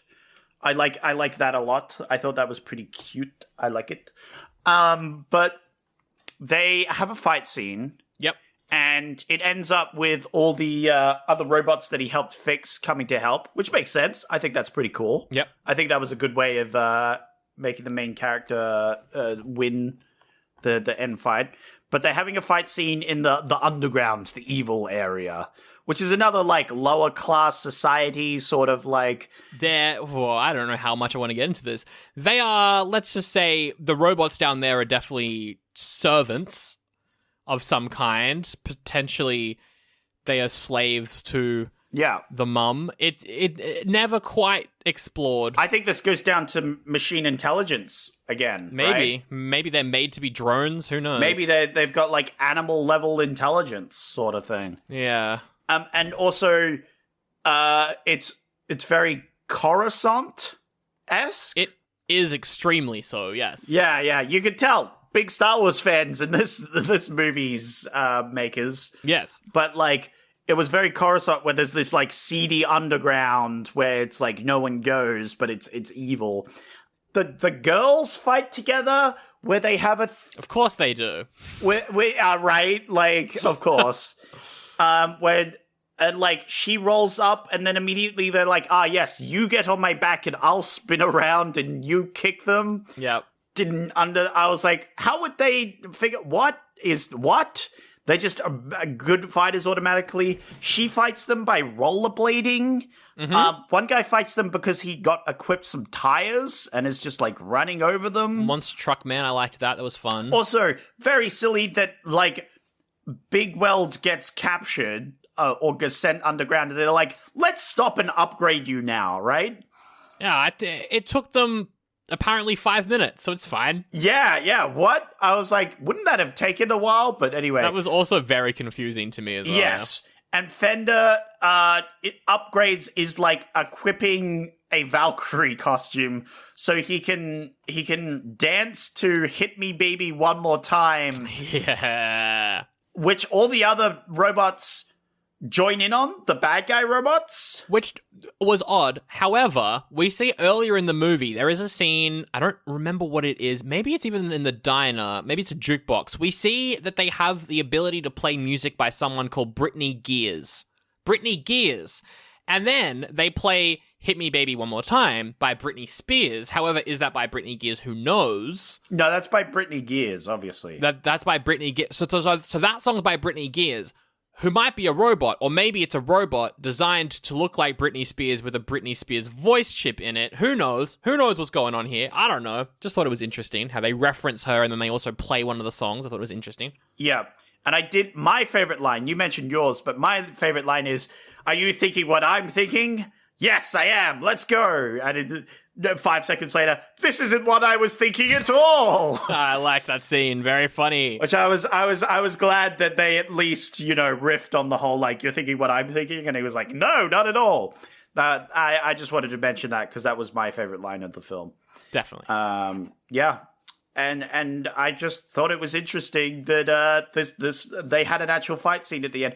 I would say that them joining in on the dancing is because they are of a lower intelligence, but is that eugenics? Maybe. Let's not get into that right at the end of the episode. I don't know. I don't think those robots are programmed to have, like, critical thinking, so who knows really what's going on. Yes, this universe is fucked. Yep. And it's going to end in disaster. I think we can all conclude on that at some point there's going to be a Skynet uprising of some sort, and it's going to get Mad Max in their world for sure. And also they killed the mum. Anyway, let's move on. I just want to say, if we were doing sequels, remember when we used to do sequels to films that didn't exist? Yeah, that was a fun time. My sequel, good. If I was to ever build a film, construct one, to make one, just like design a baby in this world. Yeah, for sure. Yeah, that's the fun part. I would make a movie, maybe not the same universe as this one, but one that's suspiciously similar, of a cartoony robot world where things start to break down and they question their existence, and then it turns into like a Mad Max sort of thing. It's like, and there's like one robot that just decides that like all other robots should just die and it can just use their part. It's just like, it just gets wild. It just explores all these things. Yeah. It's like a mixture of like robots, sausage party, and some good stuff as well. Like, fuck yeah. Oh God! Why did you say sausage party? No, it's a good. It's fun. I like. No. I want them to be like, why do we feel horny? Why do you find me attractive? Like, and then they find their creator. It turns into the AI movie that we did on Patreon. Oh, hell yeah! Yeah, and he's just like, oh yeah, I programmed you to be horny because I thought that was funny. And they're like, what the fuck, dude? they break out of the city, and then it's like a fucking Black Mirror episode. It's just this like basement guy who made them, and he's like, I thought it'd be funny. And they have like an existential crisis, and then they kill this guy, and then there's like some robots that just go crazy with this revelation. They're just insane. And so it turns into a Mad Max apocalypse where there's like, hell yeah, the crazy AIs that have gone rogue and the normal ones. And there's like a collective, there's like a hive, and there's like, yeah, that's the movie I want. I like it. This is fun. Buying a new mattress sounds great. Paying for it? Debatable. Hear us out. At Mattress Warehouse, we offer 0% interest financing over 2, 3, 4, or 5 years. And we guarantee you'll pay the lowest price available, and we'll keep that promise for a full year after purchase. Go ahead and buy that mattress of your dreams. Mattress Warehouse has you covered. So where would you look to find the perfect mattress? In a little mattress store or Mattress Warehouse? Visit mattresswarehouse.com. It's time for robot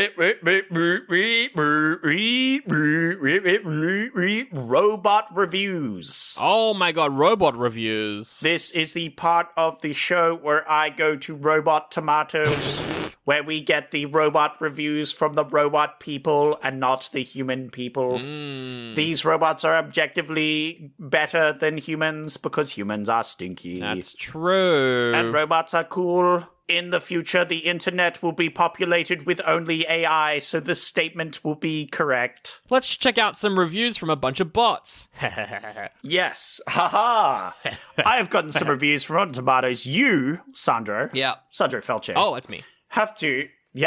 You have to guess the scores that these robots have given them. What if I don't want to? That's too bad. You're programmed to. So you have to follow your programming, and free will is a myth. All right. Also, free will in this universe. Anyway, so you have to guess the scores. They go from 0.5 to 5. Yep.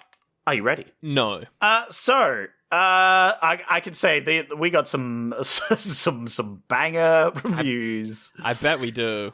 There was a lot of good ones. I did have to cut a couple. So we'll start off light.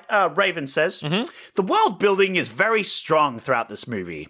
And the discussion on capitalism, quote, almost hits out of the park. That's fair. I think the ending does hold it back a little bit. So that, yeah, for sure.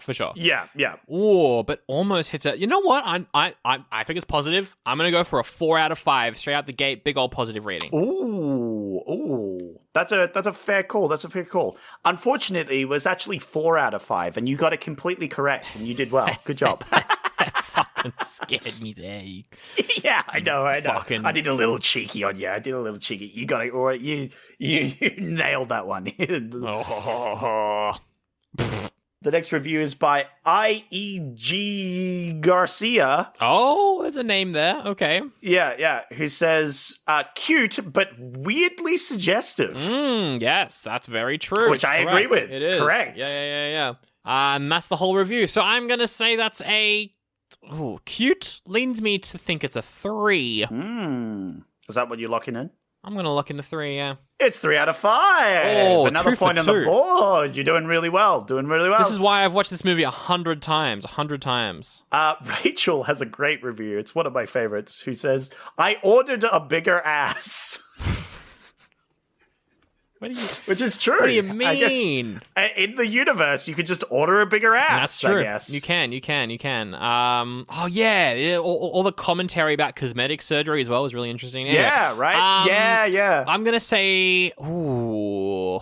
I don't even know if you're quoting the movie. I'm gonna go. That's 4 again or 3.5. Ooh. I'm gonna go 4 again. Oh, you were close. This one was 3.5. Ah, okay, all right. You were thinking about it. You literally said it. Like, you were close. It was either like a 3.5 or a 4. Damn. Anyway, next one. The next reviews don't have any usernames. Classic. Oh, one of them's got to be you as well. Yeah, all right. Yeah. I didn't mention this at first, but I have programmed a review in. Oh, it's programmed by you in. Okay, it's a little bit different than written by you. All right, so I've got to be extra on the lookout. Yeah, I didn't do the thing this time of using an AI review of this movie. movie, because that would be mean. That was very funny last week. Very good stuff. Yeah, it was a good one. This no-named review says, this is a god-tier movie. Bigwell could beat Thanos any day. It's true. Yeah. That has to be, if you're saying it's god tier, it's got to be 5 out of 5. And if it's not, then you need to reevaluate your rating system. Well, it's 5 out of 5, okay, so there's no reevaluating needed. All right, 3 out of 4, still pretty good. Yeah. And you were only a 0.5 off the other one. You were considering it. You're doing really well. No, I'm basically 4 out of 4 then. Yeah, great. Yeah. The next no-name review is, I love this movie as a kid, but watching it now, I realized that all I cared about in the movie as a kid was visuals. Because the story is total @ $, explanation mark, colon, explanation mark, $, semicolon, underscore, semicolon. Oh my goodness. Hashtag, colon, $, colon, @ 0, closing bracket, opening bracket, explanation mark, @ 132, colon, explanation mark, and $, at hashtag, closing bracket, opening bracket, semicolon, hashtag, still going. explanation mark, $, explanation mark, @ $, hashtag, explanation mark, explanation mark, $, at and sign. It's an ampersand. What am I saying? Fuck. That was painful. Do you remember any of the rest of the review? I just complaining about the story. That's what the review was. Just complaining about the story, and then just started writing like it's a fucking X-Men comic from the 60s. Symbols for swear words. 2. It was a 2. Ooh. He got it. You see, it was vital for me to read out the whole review for you to get that, you know? It was. It really was. Whew. And the last review, and of course I saved, as always, the best for last. Obi-Wan Kenobi had the high ground in this movie, and my legs got chopped off.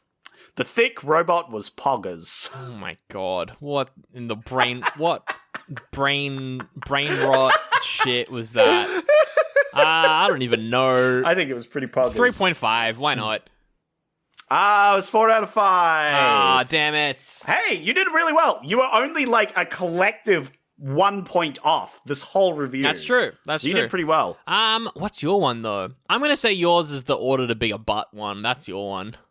Yeah, that's my one. Yeah, cool. That makes sense. That checks out. I had a different review, but I realized I was going to talk about my whole points of said review in the podcast, and I was like, fuck. Yeah. You know, when it's like you write something down as a funny joke, but you want to make that joke during the podcast, so I had to change it, and I was like, I ordered a bigger ass. That happens to me all the time over on Patreon, which I'm going to plug. I'm going to do it. Yeah. Because if you like the show, if you like this episode on robots, if you liked, what a deep dive that was. That was a crazy episode. That was a fun one. If you enjoyed that, thanks for listening. That was a great one. And if you want to help out the show, hey, you can. Telling a friend is that's how we get. That's the best thing to do. Just tell friends about the show. That really helps out. You can subscribe to us on YouTube, drop us comments there, say that you agree that the robot, just what's your theory for the robot? I'll say that. That's the call to action. What's your theory on these robots? What's their deal? What do you think their deal is? What's the canon law for robots? Let us know. Yeah, drop your comment there. So you can review us on Spotify. That helps out. On Apple Podcasts as well. You can also go patreon.com/oldie-but-a-goodie-pod, where actually, if you subscribe only for $1, you get ad-free episodes, and you get to pick what movies we're doing on the main show, because we're changing up the format a little bit. Zach, coming up, I'm fairly certain your next choice is going to be what kicks us off into it. Oh, that's exciting. There's a whole month of Zach movies. Four Zackies back to back. I need hated that.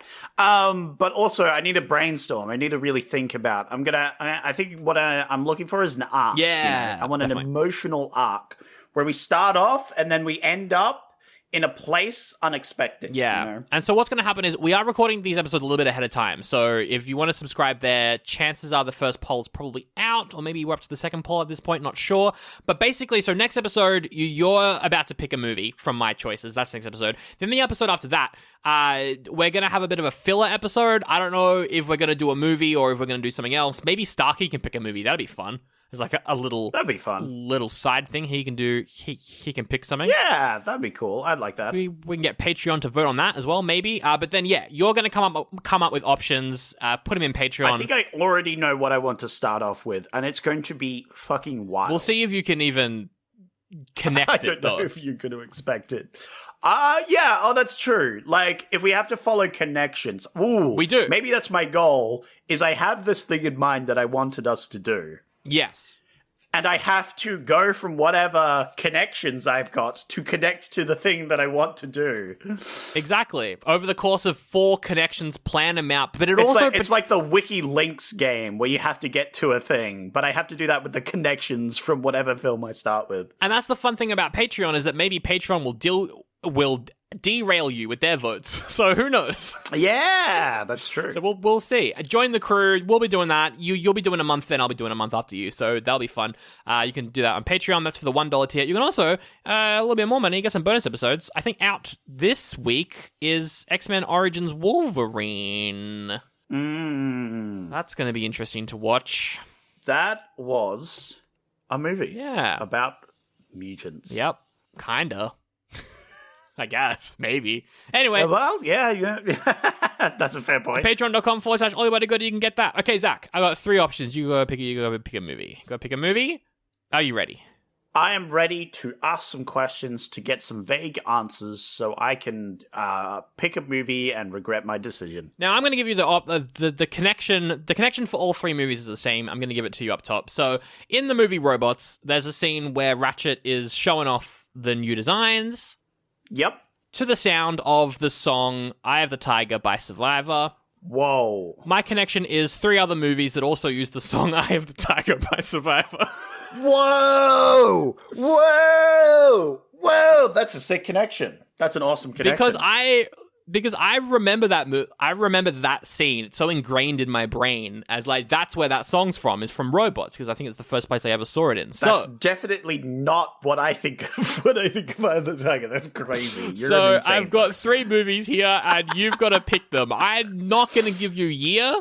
I'm not going to give you actor. That's fair. Actor, no. Do you want genre? I don't think so. Because that will make it too easy to find which one's Rocky. So that's what I need to avoid, is figuring out which one's Rocky, right? Because when I think of Eye of the Tiger, I don't know about you.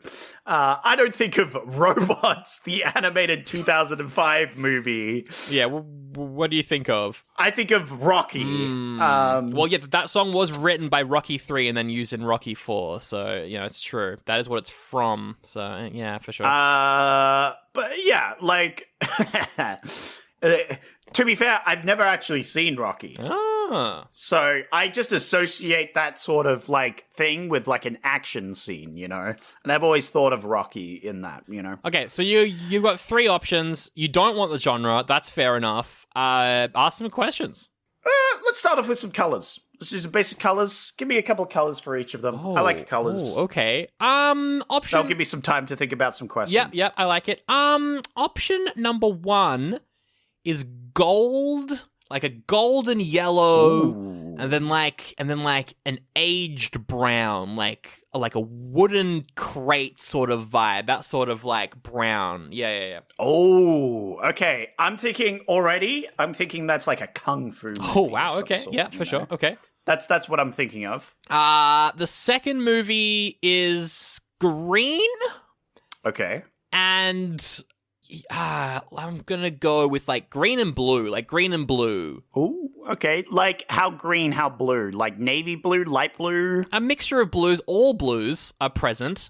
And I'm gonna go for like an emerald green. It's very magical. Oh. Very magical. Oh. Yeah. Okay. Might be an animated film of some sort. That's what I'm thinking. Okay. And then your third one is also green, actually, surprisingly enough, but a bit more of a I guess like a yellower green.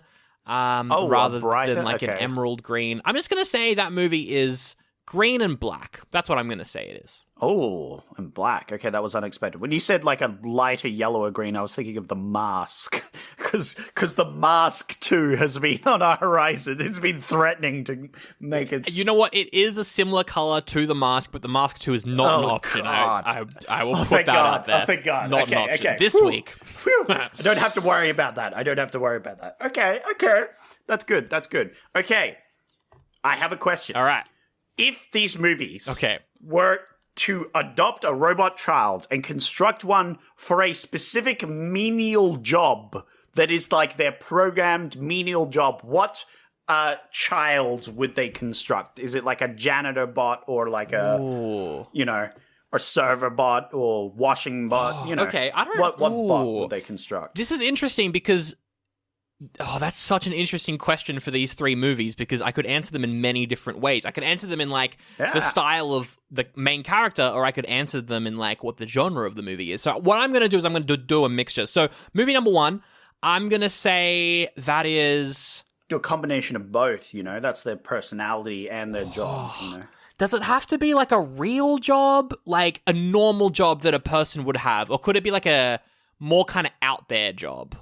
I think they could do maybe an out there job, but ideally you want to get the idea is that you're this middle class robot family that needs to construct a bot to go out to work to earn the money. What job are they going out there to earn money? As long as it can earn money, Sandra, I feel. Okay. I don't... Oh, it's going to be too obvious if I say both of them. So I'm just going to say security guard.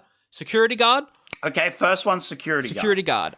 Second one is... I think that's a good robot. Oh, the second one's also a tough one. I'm going to say, like, a children's entertainer. Oh, interesting. Like a robot that's like, a robot that goes out to, like, robot schools and does, like, not educational, but, it just entertains the children. They could be a private tutor or a babysitter, that sort of, like, they have child entertainer as their thing and they can do multiple different ones.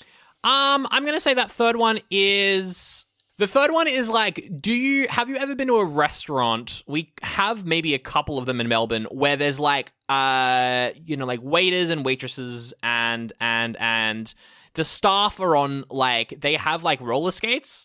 And they serve tables on like roller skates. Like some meals on wheels, as it were. Yes. I'm going to say that's the job. Very specific, I know, but that is the job. Oh, okay. That is a weird one, because we've already watched Meals on Wheels, right? We have. Check out that episode, because that was a good episode. That was a good episode. So that's what I'm going to do for that one. Yeah, I'm imagining, so you've got it's just, they are designed to do the Meals on Wheels thing where they rollerblade around and serve on rollerblades. Very like 1960s sort of like American burger diner vibes, yeah.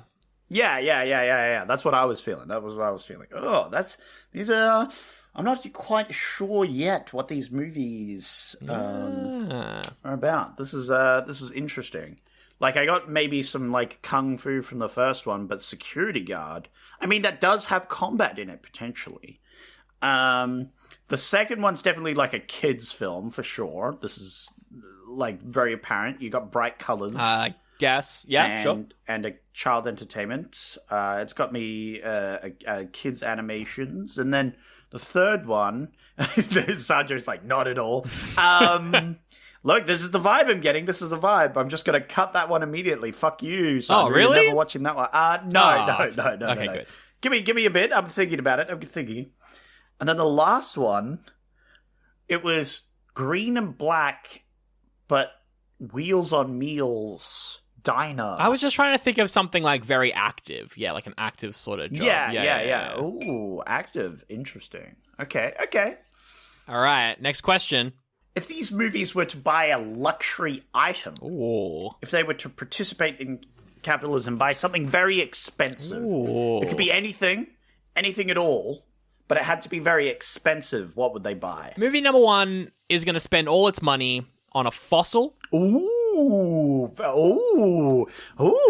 that makes me think of Nick Cage. Ooh. Maybe. It's gonna spend all its money on some dinosaur bones. No, or it's gonna spend all its money on a fossil. Yeah, he's gonna buy a single T-Rex skull. On a fossil. Movie number 2. Ooh, that's cool.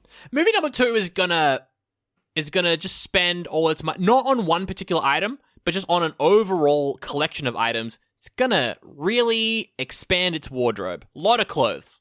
Buy lots of expensive clothing. Yeah. That's good. I like that. Yeah. That can be very expensive. I know one person who spends over $10,000 on shoes, and I'm like, what the fuck? That's a lot. That's a whole lot of money. That's way too much money on shoes. I agree. Movie number 3, it's going to buy a couple trophies. Maybe just one big trophy. One big old trophy. Big old trophy. Trophies are very funny to buy because, like, the whole point of a trophy is you earn it. Yes. But they're just like, nah, I'm just going to buy a really expensive one for myself. That's what the third one's doing. It's buying itself a trophy because it's the only thing I could think of, and I've said it, so it's locked in. That's very funny and very stupid, but also I'm seeing the sports angle, right? Sure, yeah. I mean, sporty, I guess, maybe, yeah. Yeah. But you have activity. You're active. You've got Eye of the Tiger. Oh, that's true. Which could definitely be in a sports film. That I'm keeping that in mind, and you're buying yourself a trophy, which is very, like sports-esque, Yeah, for sure. I'm not saying it's a sports film, but it's just a very active film. It could be, Chariots of Fire sort of vibe, runners. Maybe. Well, you'd have to ask me the genre if you really want to know the genre of these movies, so. I don't want to know the genre. The genre could fuck off. All right. You know what? While I'm thinking of a new one, give me genre. Give me genre, just so I have a base level. Yeah, well, it's up to you, whatever genre you want to give me, But only give me one of them. I don't want both of them. It really... I could go many, many different ways with these genres. I'm going to say movie number 1 is a family movie. Oh, not expecting that. But you didn't expect that. Movie number 2... Oh, my God. I know that movie, I think. Movie number 2 is a comedy. Okay. Yeah. Movie number 3 is a sports film. Okay. Well, that's good to know. That's good to know I had the right hunches. Yep. I'm not going to cut the sports film just because it's sports, though. I'm not going to be bigoted like that. I'm more bigoted against the family film, to be honest. Really? Very interesting. All right. Yeah. My biases, anyway. Not necessarily. We did just watch Robots, and I would consider that a family film. Ooh, this is tricky. Okay, now this is just a wild one that I just thought of. If these movies were a fairy tale, which fairy tale would they be? Oh, I don't even. If you were to pick a fairy tale to match, yeah, you don't know because you haven't watched half of them, right? It's a bit hard to say. Okay. Classic German fairy tale full of death, woes, and horribleness. Okay. Or maybe even a nursery rhyme. Could be a nursery rhyme, like Jack and Jill. Yeah, like I'm trying to think. I was gonna be like a fable could also work. I'm just trying to. Okay, movie number 1. I'm gonna be a little bit out there with these. So these are not. It's a weird question. It's a weird question, so I'm gonna be a little bit weird. Movie number 1 is Sleeping Beauty. Ooh, okay, yeah. Going for a classic there. Movie number 2, I'm gonna go Ugly Duckling. Ah, okay. Yep. And then movie number 3, I'm gonna go Tortoise in the Hare for that one. Yeah. Yeah. That makes sense. It's the sporting one. It's the active. It's the underdog versus the oppressor. That's very sports. Yeah, definitely. I think that's a great call for that one. Okay, so I still don't know what the second one is. I still have no fucking idea. The other two... Maybe it's making you want to pick it. Hey, that second one's looking awfully nice over there.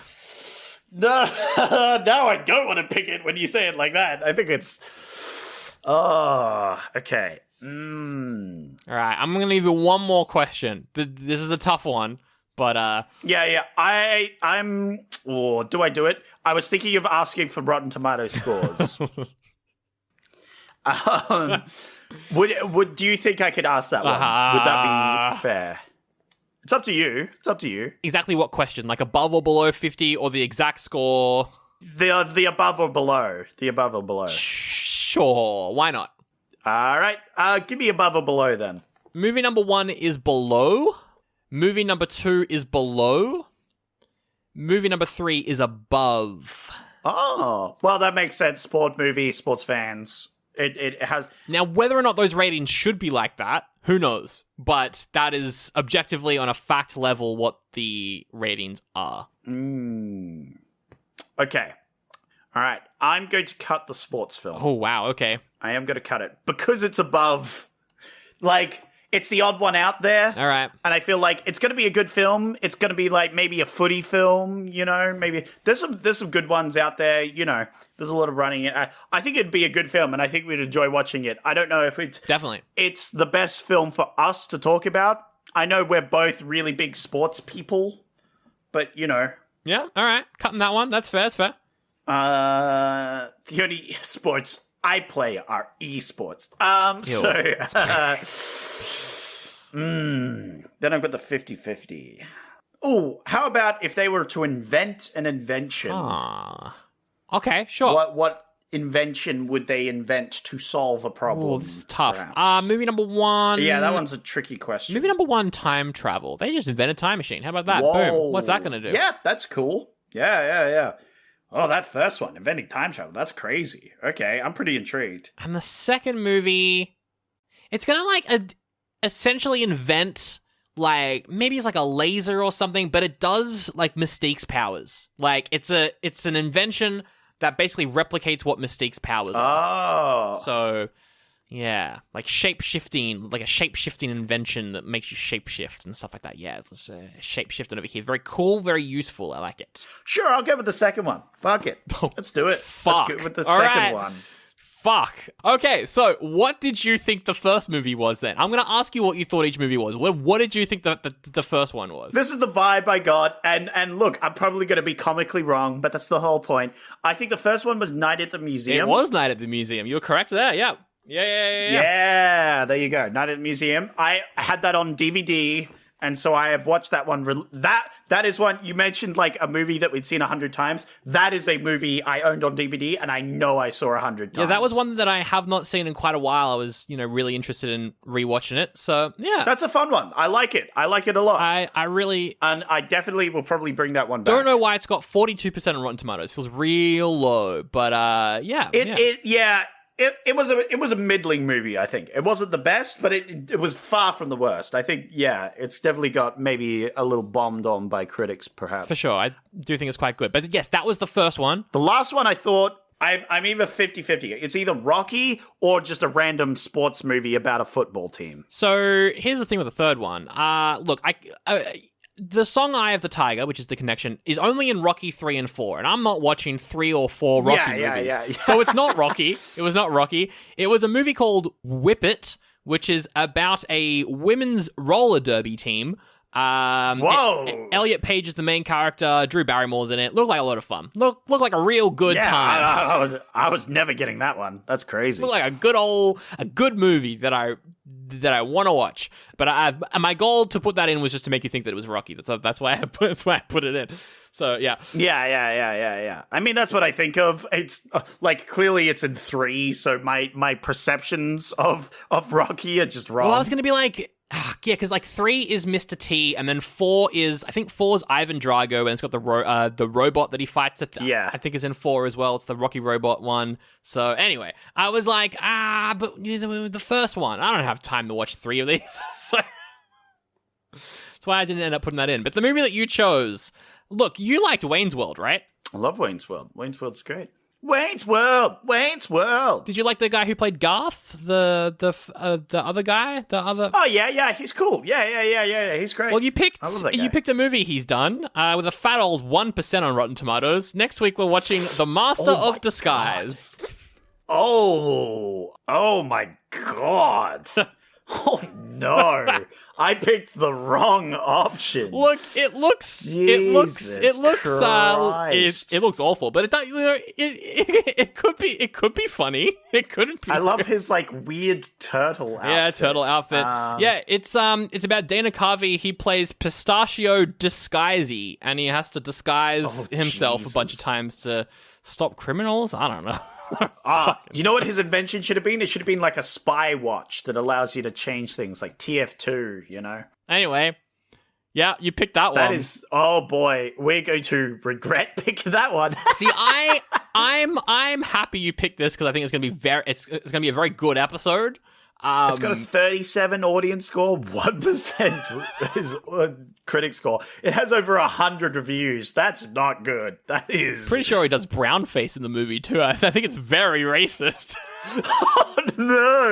Oh, no. Sandro, what have you done? But here's the thing. We can make fun of it, and that's what it's all about. Next week on the podcast. Oh, yeah. It's going to be a good episode because we have to suffer through this piece of shit. Fucking... I feel like you can get good connections from the other two movies, but this one, good luck whoever's doing connections. Oh, I should have asked, like, comedy. Oh, God, yeah. It is comedy. It's also technically a family movie, but I decided to get rid of that because it does not look like a family movie at all. No, that's good. That's good. Yeah, I like that. That was good. That was good. See, I knew it was a family movie. You lied to me. I knew it was. All right. Next week, Master of Disguise. Look forward to that. I'm looking forward to it. Hell yeah. I'm not. I'm looking forward to the episode. I'm looking forward to the robot, the robot uprising that's bound to happen. Yeah. I hope it's as sexy as the robots movie, you know? Oh, no. I hope the robot uprising is full of just very horny robots. That would be cool. Why did Jennifer Coolidge have a big butt? What a joke. What a movie. What a time. Trans icon. That movie was not family friendly, I'll tell you that much.